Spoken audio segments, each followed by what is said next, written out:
नमस्कार दोस्तों। तो कंटिन्यूटी में हम बात कर रहे हैं वर्किंग कैपिटल मैनेजमेंट इस पर्टिकुलर चैप्टर के एमसीक्यूज क्वेश्चन से रिलेटेड।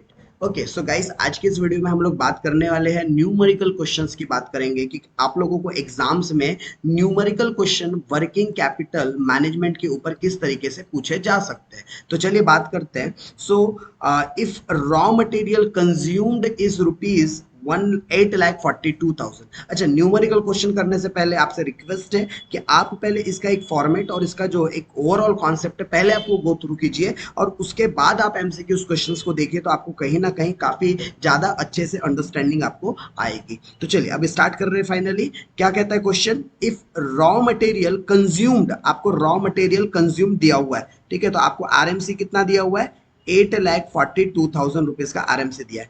कॉस्ट ऑफ प्रोडक्शन भी दिया हुआ है, तो आपके पास कॉस्ट ऑफ प्रोडक्शन कितने का है, 14,25,000 का आपके पास सीओपी है। और अब बोलता है स्टॉक ऑफ रॉ मटेरियल, तो हमारे पास स्टॉक रहता है, तो हमारे पास रॉ मटेरियल का स्टॉक कितने रुपए का रहता है, 1,24,000 का। और हमारे पास किसका, डब्ल्यू का भी स्टॉक रहता है। कितना रहता है डब्ल्यू का स्टॉक, 1,72,000। ओके, तो 1,72,000 और 1,24,000 respectively. Then the raw material conversion period, हमको क्या निकालना है, हमको निकालना है रॉ मटेरियल कन्वर्जन पीरियड। तो कैसे निकलेगा guys raw material conversion period, तो जितना भी मेरे पास रॉ मटेरियल का स्टॉक रहता है डिवाइडेड बाय जितना भी मैं रॉ मटेरियल कंज्यूम्ड करता हूँ पर डे, ठीक है, तो पर डे के लिए डिवाइडेड बाय में 65 करना पड़ेगा। ठीक, सो मेरा रॉ मटेरियल का स्टॉक कितना रहता है, 1,24,000 divided by raw material consumed कितना है, 8,42,000, लेकिन ये तो साल भर का है। तो अगर मैं इसको डिवाइडेड बाय 365 करूं तो मुझे raw material consumption per day पता चल जाएगा। तो चलिए इसको अगर सिंप्लीफाई करते हैं, 1,24,000 डिवाइडेड बाय, मुझे इससे पहले तो वन डे का निकाल लेता हूँ, 8,42,000 डिवाइडेड बाय अगर मैं 365 करूँ तो वन डे का आ जाता है, वन डे का आ जाता है आपका 23,6.85। ठीक है, ये आपका वन डे का क्या आ गया, आपका रॉ मटेरियल कंज्यूम्ड आ गया। जबकि आपको रॉ मटेरियल का स्टॉक साल भर कितना मेंटेन करना पड़ता है, 1,24,000। तो आप डिवाइड कर दोगे तो आपको पता चल जाएगा। सो आपका कन्वर्जन पीरियड आता है 53.75 डेज, मतलब राउंड फिगर में आप 54 डेज बोल सकते हो। राइट गाइस, चलिए नेक्स्ट क्वेश्चन की बात करते हैं। Calculate the working capital from the following data. आपको क्या निकालना है, आपको निकालना है वर्किंग कैपिटल। राइट, आपको क्या निकालना है, वर्किंग कैपिटल आपको फाइंड करना है। सो वर्किंग कैपिटल जैसे अगर हम बात करें तो हमारे पास वर्किंग कैपिटल रॉ मटेरियल का स्टॉक दिया हुआ है। ओके, हमको क्या दिया हुआ है, रॉ मटेरियल का स्टॉक गिवन है 11,70,000। हमारे पास डब्ल्यू का भी स्टॉक है और हमारे पास फिनिश गुड्स का भी स्टॉक है, करेक्ट, और हमारे पास डेटर्स भी है। ये सारी हमारी क्या होती है, करंट असेट्स, ये भी करंट असेट्स, ये भी करंट असेट्स, ये भी करंट असेट्स। उसके अलावा मैं आगे और बात करूं तो हमारे पास कैश इन हैंड, ये भी हमारे क्या है, करंट असेट, करंट लाइबिलिटी होती है, और ये भी हमारे पास करंट लाइबिलिटी है। तो हमने क्या करना है, हमको सिर्फ वर्किंग कैपिटल निकालना है। तो जितने आपके पास करंट एसेट्स थे सबको जोड़ दो, जितनी मैंने आपको क्लासिफिकेशन करवाया सारे करंट एसेट्स को एक साथ जोड़ दो, और फिर उसमें से माइनस कर दो जो जो मैंने आपको करंट लाइबिलिटीज बताया है, उन करंट लाइबिलिटीज को माइनस कर दो, तो आपको आंसर मिल जाएगा। राइट, आपको क्या होगा, करेक्ट आंसर पता चल जाएगा। चलिए तो गाइस बात क्वेश्चन करते हैं नेक्स्ट, और नेक्स्ट क्वेश्चन में क्या लिखा है, एनुअल क्रेडिट सेल्स। आपको एनुअल क्रेडिट सेल दिया हुआ है। Okay, debtors, bill receivable, finish goods, collection period. Okay, आपको निकालना क्या है, note 1 year is equal to 365। यहाँ कुछ डेटा मिसिंग है गाइस, क्वेश्चन में यहाँ पर एक्चुअली डेटा मिसिंग है। डेटा ये मिसिंग है कि आपको किसी भी चीज के अमाउंट्स नहीं बता रहा, और जब तक ये अमाउंट्स नहीं बताएंगा यू कांट फाइंड एनीथिंग। आपको कम से कम क्रेडिट सेल पता होना चाहिए, डेटर, बिल रिसीवेबल, तभी तो आप कहीं ना कहीं एवरेज अमाउंट निकाल सकते हैं। सो ये क्वेश्चन इनकम्प्लीट क्वेश्चन है, सो इसके ऊपर मैं आप लोगों को अभी कोई क्लैरिफिकेशन नहीं दे पाऊंगा। आगे बढ़ते हैं, नेक्स्ट क्वेश्चन की बात करते हैं। सो नेक्स्ट क्वेश्चन की अगर हम बात करें तो financial statement of A limited shows the following data. आपको क्या बता रहा है, आपको बता रहा है कि ओपनिंग स्टॉक कितना है, तो आपको ओपनिंग स्टॉक दिया हुआ है, कितना है भाई ओपनिंग स्टॉक, 1,75,000 रुपीज का ओपनिंग स्टॉक है। अच्छा, टोटल आपको परचेज की वैल्यू पता है, तो बताइए टोटल परचेज की वैल्यू कितनी है, 10,75,000 टोटल परचेज है इंक्लूडिंग कैश परचेज, और इसी टोटल परचेज में कैश परचेज भी है। तो एक काम करता हूँ, मैं टोटल परचेज में से कैश परचेज को माइनस कर दूं, कितना है 1,75,000। तो अगर मैंने कैश परचेज माइनस कर दिया तो 9 लाख रुपीज का क्या निकल गया, हमारा क्रेडिट परचेज निकल गया। हमने उधारी में कितना सामान खरीदा है हमको वो पता चल गया, राइट गाइस। उसके अलावा हमारे पास टोटल सेल्स भी है, हमारे पास टोटल सेल्स कितने का है, 15 लाख का है, out of which 20% are on cash, मतलब 15 का 20% होता है 3 लाख, मतलब कि 12 लाख हमारे पास कैश कैसी है, 12 लाख हमारे पास कैश है, जो कि कैश सेल है, जो कि सेल है हमारे पास, जो कि क्रेडिट में होती है। 12 लाख कैसे होती है, क्रेडिट में होती है। और आगे आपको क्लोजिंग स्टॉक दिया हुआ है 1.5 लाख रुपए का, राइट। हमको क्या निकालना है, स्टॉक टर्नओवर रेशियो। तो अगर मैं स्टॉक टर्नओवर रेशियो की फॉर्मूले की बात करूं तो हम स्टॉक टर्नओवर रेशियो कैसे निकालते हैं, जितना भी हमारा कॉस्ट ऑफ मटेरियल कंज्यूम्ड आया है, या फिर आप ऐसा यू कहो कि जो भी कॉस्ट ऑफ गुड्स सोल्ड है, COGS अपॉन एवरेज स्टॉक। तो हमको पहले COGS निकालना पड़ेगा। तो चलिए अगर मैं COGS की बात करूं तो COGS कैसे निकलता है, COGS is equal to opening stock of raw material, right, plus purchase, plus जो भी डायरेक्ट एक्सपेंसेस लगे वो, प्लस माइनस क्लोजिंग स्टॉक। तो ओपनिंग स्टॉक हमको पता है क्या, यस सर हमको पता है, कितना 1,75,000 प्लस हमारे पास टोटल परचेस है, कितना हमारे पास टोटल परचेस, तो हमारे पास टोटल परचेस है 10,75,000 का, राइट। तो मैंने लिख लिया यहाँ पर 10,75,000। अच्छा 10,75,000 प्लस 1,75,000 दोनों को आपस में ऐड कर दूं, दोनों की टोटल हो जाती है 12,50,000, और इसमें से माइनस कर देंगे क्लोजिंग स्टॉक 1,50,000, तो हमारे पास नेट जो कॉस्ट ऑफ गुड सोल्ड है वो आ जाता है 11 लाख का, मतलब इसकी वैल्यू पता चल गई। अच्छा opening plus closing divided by 2 करूंगा तो हमको क्या पता चल जाएगा, opening plus closing divided by 2, तो हमको पता चल जाएगा हमारा एवरेज स्टॉक कितना आता है। तो हमारे एवरेज स्टॉक की वैल्यू आती है 1,62,500, राइट, 1,62,500। तो बस अब आपको क्या करना है, 11 लाख डिवाइडेड बाय 1,62,000 हमको, तो हमारा आंसर आता है 6.77। हमारा आंसर क्या आ जाता है 6.769 समथिंग आता है, तो मैं इसको राउंड फिगर 6.77 बोल सकता हूँ। चलिए गाइस नेक्स्ट क्वेश्चन की बात कर रहे हैं, होप आप साथों साथ सॉल्यूशन करते और समझते हुए भी चल रहे हैं।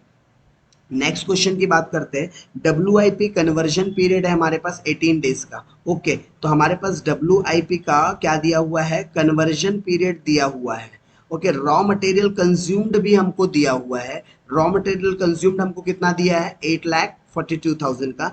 स्टॉक ऑफ हमारे पास WIP अवेलेबल है, हमको कॉस्ट ऑफ प्रोडक्शन निकालना है। सबसे पहले तो मैं आपको फॉर्मूला बता दूं, वो WIP कन्वर्जन पीरियड का फॉर्मूला होता है जो भी आपके पास एवरेज स्टॉक रहता है काय का, WIP का, यस, डिवाइडेड बाय जो भी हमारा एनुअल कॉस्ट ऑफ प्रोडक्शन लगता है वो, यो भी पर डे हमको लेना है, तो पर डे लेना है मतलब इसको डिवाइडेड बाय 365 करना पड़ेगा। तो आपको एवरेज स्टॉक ऑफ WIP पता है क्या, हाँ जी सर पता है, 72,000 गिवन है, बट क्या आपको एवरेज कॉस्ट ऑफ प्रोडक्शन पता है, नो, वो तो डायरेक्टली नहीं पता, लेकिन रॉ मटेरियल कंज्यूम्ड पता है, मुझे रॉ मटेरियल कंज्यूम पता है। अच्छा मुझे वर्किंग ये पता है क्या, working capital, sorry WIP conversion period पता है कि यस कितना 18 डेज, तो हो गया ना, ये हमको चाहे तो क्वेश्चन मार्क मिल सकता है क्या, मतलब ये हम x की वैल्यू यहाँ से निकाल सकते हैं, पर डे की वैल्यू निकाल सकते हैं, कैसे निकल जाएंगी, इसको इधर ट्रांसफर कर देता हूँ, इसको इधर ला लेता हूँ, तो cost of production per day कितना आ जाएगा 72,000 डिवाइडेड बाय 18, सो 4,000 रुपीज। यहाँ से x की वैल्यू कितनी आती है 4,000 रुपीज का मेरा per day cost of production निकला। ये तो पर डे का है, अगर मैं साल भर की बात करूँ तो साल भर में 365 दिन होते हैं, तो पूरे साल भर के लिए, पूरे ईयर के लिए 14,60,000, 14,60,000, ये हमारे लिए क्या आ जाएगा, ये हमारे लिए आ जाएगा कॉस्ट ऑफ प्रोडक्शन, मतलब कि डी ऑप्शन इज परफेक्ट। चलिए बात करें नेक्स्ट क्वेश्चन की। सो नेक्स्ट क्वेश्चन आपके स्क्रीन पर है, A limited financial statement shows the following data. आपको इक्विटी बता रहा है इतने रुपए की है, आपको रिजर्व एंड सरप्लस बता रहे हैं, आपको टोटल कंपनी की डेप्ट बता रही है, out of which 2,88,007 are the long terms, मतलब इसमें से लॉन्ग टर्म्स अलग से बता दिया आपको, मतलब बचा हुआ जो भी डिफरेंस है जो कि 3 लाख होगा तो 3 लाख फॉर शॉर्ट टर्म होंगे, और आपको क्या बता दिया है, फिक्स्ड एसेट्स भी बता दिया, आपको करंट रेशियो निकालना है। ओके, तो सबसे पहले आपको करंट रेशियो का फॉर्मूला पता होना चाहिए, current assets divided by current liability. Right guys, क्या फॉर्मूला होता है, current assets divided by current liability. तो पहले तो मुझे करंट एसेट्स फाइंड करना पड़ेगा, जब तक कि करंट एसेट्स नहीं निकाल पाऊंगा मुझे क्या पता नहीं चलेगा, मुझे मेरा करंट रेशियो पता नहीं चलेगा। तो चलो, अगर इस डेटा के बेसिस पर मैं एक रफली बैलेंस शीट बना लूं, तो इक्विटी शेयर कैपिटल कहाँ लिखते हैं, लाइबिलिटी साइड में। तो मैं अगर लाइबिलिटी साइड की बात करूं तो 5,67,500 ये एक लाइबिलिटी आ गई। उसके अलावा रिजर्व एंड सरप्लस भी कहाँ लिखा जाता है, लाइबिलिटी साइड में, 3,87,850। अच्छा, टोटल डेट मतलब होता है टोटल उधार कितने पैसे हैं आपके। अच्छा, इसके अंदर आपके दो तरीके के पैसे, एक है आपका लॉन्ग टर्म के लिए और एक है आपका शॉर्ट टर्म के लिए। तो लॉन्ग टर्म के लिए कितने हैं आपके, आउट ऑफ विच ये 2,88,778 ये लॉन्ग टर्म के लिए है। तो फिर शॉर्ट टर्म के लिए कितना होगा, 3 लाख आपका काय के लिए होगा, शॉर्ट टर्म। और जो शॉर्ट टर्म के लिए होता है इसी को हम करंट लाइबिलिटी बोलते हैं। तो जो भी फंड हम शॉर्ट टर्म के लिए यूज करते हैं, तो मुझे करंट लाइबिलिटी पता चल गई। एक काम करते हैं, टोटल मारो, मुझे total balance sheet liability side पता चल जाएगी। तो मेरी बैलेंस शीट की टोटल लाइबिलिटी साइड कितनी आ जाती है, ये आ जाती है गाइस 15,44,128। आप एक बार कैलकुलेट करके देख लीजिएगा, टोटल मार के एक बार देख लीजिएगा। और वहीं अगर मैं एसेट साइड की बात करूं तो मुझे एसेट साइड में फिक्स्ड एसेट्स दिए 11,44,120। एंड गाइस होप सो आपको पता होंगी बैलेंस शीट में एसेट्स और लाइबिलिटी की टोटल हमेशा क्या रहती है, सेम रहती है। अच्छा, अगर टोटल एसेट्स इतनी है, उसमें से इतनी फिक्स्ड एसेट्स है, तो बचा हुआ डिफरेंस अमाउंट क्या का होना चाहिए, करंट एसेट्स का। तो लो जी, आपको करंट एसेट्स भी पता चल गया, कितने, 4 लाख के। तो 4 लाख डिवाइडेड बाय 3 लाख, तो आपका आंसर कितना आ जाता है, 1.33। होप आपको ये क्वेश्चन भी क्लियर है। नेक्स्ट क्वेश्चन की अगर हम बात करें तो नेक्स्ट क्वेश्चन में पूछा क्या है, आपको डेटर कलेक्शन पीरियड निकालना है। तो आपको गाइस डेटर कलेक्शन पीरियड का फॉर्मूला पता होना चाहिए, 365 अगर आंसर डेज में है, divided by debtor turnover ratio. तो पहले तो मुझे डेटर टर्नओवर रेशियो क्या होता है वो पता करना पड़ेगा। तो डेटर टर्नओवर रेशियो का जो फॉर्मूला होता है, क्रेडिट सेल, जितना भी उधार में सेल हुआ है, डिवाइडेड बाय एवरेज रिसीवेबल्स, जितने भी आपके एवरेज डेटर्स है। तो क्वेश्चन पढ़ते हैं, आपको टोटल सेल्स पता है are 31,248, out of which 25% are cash sale. इसका मतलब इसका 75% कैसा सेल होता होगा, क्रेडिट। चलो जल्दी से क्रेडिट सेल निकाल लूँ, 31,248 इंटू 25%, तो कितना हो जाता है गाइज हमारा, 7812 ये हो जाता है। फिर आगे लिखा है, मैंने 75% ही निकाला ना, शायद कुछ गड़बड़ किया, मैं एक बार फिर से निकाल लेता हूँ। 31,248 इंटू 75%, सॉरी गाइस, मैंने कुछ गड़बड़ कर दिया था। 23,436 ये हमारा क्रेडिट सेल आता है। जबकि एवरेज रिसीवेबल्स कितना है, तो हमारे पास क्लोजिंग बैलेंस कितना दिया हुआ है, 9,468 का दिया हुआ है। तो डिवाइड कर देता हूँ 9,468, तो मेरा डेटर टर्नओवर रेशियो कितना आ जाता है, अगर मैं डेटर टर्नओवर रेशियो की बात करूं तो ये आ जाता है, इसको सॉल्व करने पर 2.4752 समथिंग समथिंग। तो इसको मैं राउंड फिगर 2.48 कर देता हूँ। तो बस अब आंसर निकाल लीजिए, 365 डिवाइडेड बाय 2.48, सो आपका आंसर आता है 147 पॉइंट समथिंग समथिंग डेज। मतलब कि मैं राउंड फिगर 148 डेज बोल सकता हूँ। ये मेरा क्या निकल गया, debtor collection period. Right guys, उसके अलावा अगर हम बात कर रहे हैं कि अब मुझे क्रेडिटर पेमेंट पीरियड निकालना है, कि क्रेडिटर्स को हम कितने ड्यूरेशंस में पेमेंट करते हैं। तो रॉ मटेरियल कंजम्पशंस हमको पता है। अच्छा, पहले तो आपको फॉर्मूला पता होना चाहिए कि क्रेडिटर पेमेंट पीरियड आप कैसे फाइंड करोगे, कन्वर्जन पीरियड है पेमेंट। तो आपको जितना अमाउंट देना है, जितना भी मतलब आपको पेएबल अमाउंट होगा, आप जितना भी क्रेडिटर को अमाउंट पे करने वाले होंगे, तो आपको टोटल पेएबल, जितना भी आपको टोटल अमाउंट पे करना है, तो total payable divided by, total payable divided by average, जो भी आपका एनुअल क्रेडिट परचेस होता है पर डे का, आपको पर डे का लेना है, ध्यान रखिएगा। तो आपको कन्वर्जन पीरियड या क्रेडिटर पेमेंट पीरियड पता चल जाएगा। तो अगर मैं टोटल बात करूं तो ये आपको रॉ मटेरियल कंजम्पशन दे दिया, रॉ मटेरियल परचेस दे दिया, एनुअल कॉस्ट ऑफ प्रोडक्शन दे दिया आपको, उसके अलावा आपको क्रेडिटर्स दे दिए और बिल्स पेबल दे दिए। ओके, तो अगर मैं क्रेडिटर और बिल्स पेबल को आपस में ऐड करूं तो टोटल 25 लाख का हमारा क्या है, टोटल पेबल अमाउंट आ रहा है। जबकि क्रेडिट परचेस मुझे निकालना है। तो चलिए, मेरे पास क्या क्या डाटा अवेलेबल है।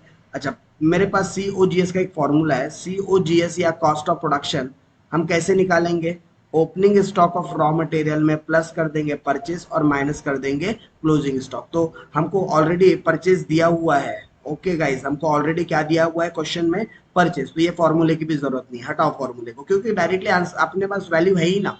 तो 8,42,000 डायरेक्टली, लेकिन हमको पर डे का लेना है इसलिए डिवाइडेड बाय 365 कर रहा हूँ। तो अगर 8,42,000 डिवाइडेड बाय 365 किया तो ये आ जाता है हमारा पर डे का 25,000। तो टोटल पेबल हो गया था हमारा 25,000 प्लस 75,000, मतलब कि 1 लाख का हमारा क्या निकल गया था, टोटल पेबल निकल गया था। और डिवाइडेड बाय पर डे का आता है 2306.85 समथिंग समथिंग।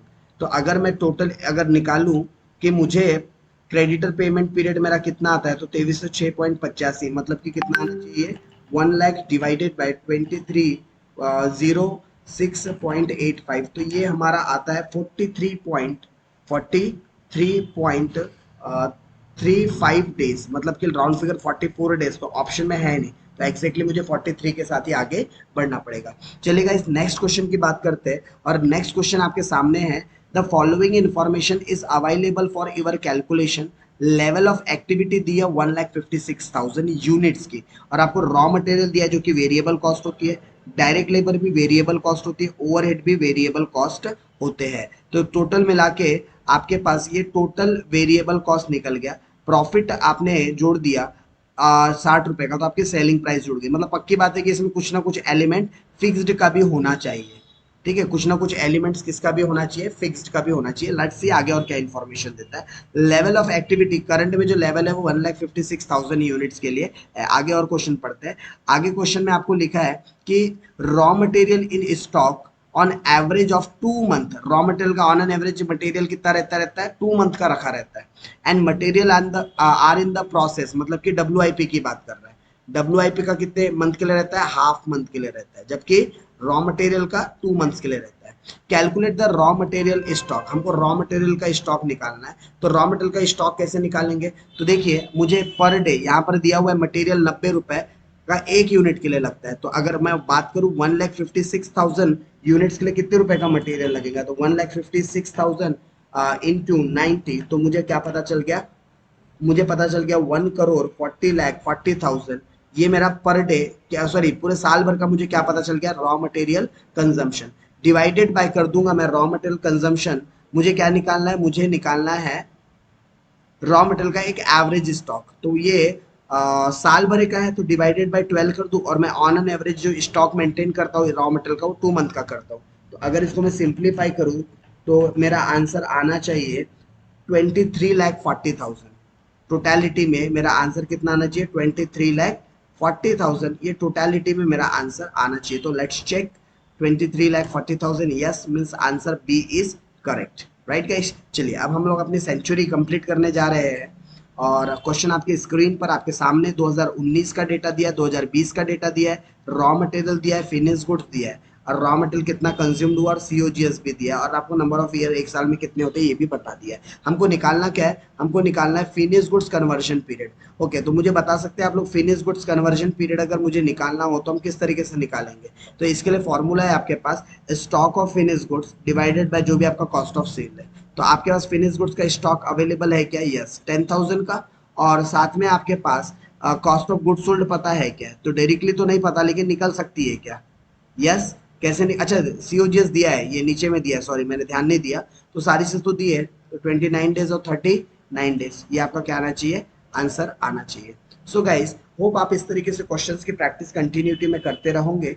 और भी मैं इस क्वेश्चंस की शीट आप लोगों के साथ ऑलरेडी शेयर कर रखी है। इफ अगर आप किसी को क्वेश्चन शीट चाहिए तो यहाँ सारे एक्सप्लेनेशन दिए हुए हैं। तो आप एक बार अगर सारे भी क्वेश्चन, अच्छा मैं 2-3 कॉन्सेप्ट बता दूं आपको, जैसे कि टंडन कमेटी की बात करता हूँ मैं।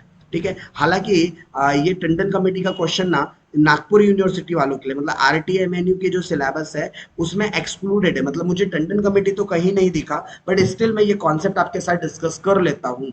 ठीक है, maximum permissible bank finance, MPBF, maximum permissible bank finance. तो अगर as per the Tandon committee के हिसाब से करूं तो 75% of current assets minus current liability, मतलब इन शॉर्ट वो ऐसा बोलना चाहते हैं वर्किंग कैपिटल का हमने 75% लेना चाहिए।